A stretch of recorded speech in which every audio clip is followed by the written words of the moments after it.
Saya bikin kamu mampu, bahkan kaya. Tapi ingat, itu bisa terjadi tidak sekedar dengan menikah saja. Awas, jangan kemudian Anda menikah, Anda tidak mendapatkan itu, Anda tuntut Allah. Ya Allah, di mana keadilanmu? Saya sudah menikah, kok tidak lebih baik daripada sebelum saya menikah?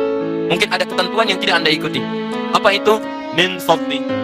Semua keutamaan yang Allah janjikan, itu akan diberikan dari sisinya. Dari fadlun keutamaannya. Kalimat fadlun dalam Al-Quran, itu tidak hanya menghadirkan reward untuk Anda dapatkan, tapi ada turunan syarat-syarat tertentu yang harus Anda ikuti.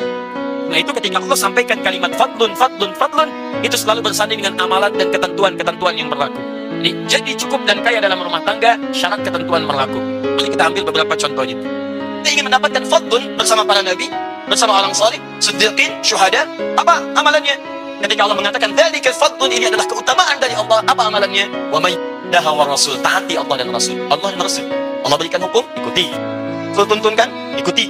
Jadi Anda ikuti hukum Allah, Anda ikuti tuntunannya lewat Nabi. Anda wafat dalam mengerjakan itu, peluang surga terbuka bagi Anda. Sekarang Ustaz, dalam pernikahan seperti apa? Supaya nggak lama-lama saya, kan?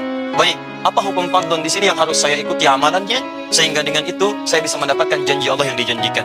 Perhatikan turunan-turunannya dari hukum sejak pertemuannya dimulai. Ya, Quran surah ke-49 ayat ke-13, turunan amalan dari sini. 1. Hukumnya diikat dengan pertama ta'aruf yang baik. Saya turunkan ayatnya, Quran surah ke-49 ayat 13.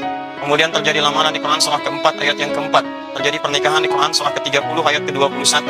Kemudian pembagian tugasnya di Quran surah ke-4 ayat 34-nya, paling kiri sebelah atas. Kemudian perannya digambarkan dalam surah Yusuf, mulai ada pembagian di Quran surah ke-12 misalnya. Klik sini.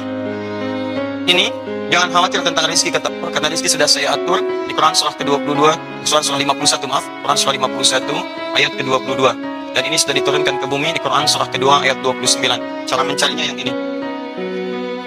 Baik, kemudian kalau ini sudah dicari, maka istri mendukung di rumah. Tadi amalan kembali ke salat.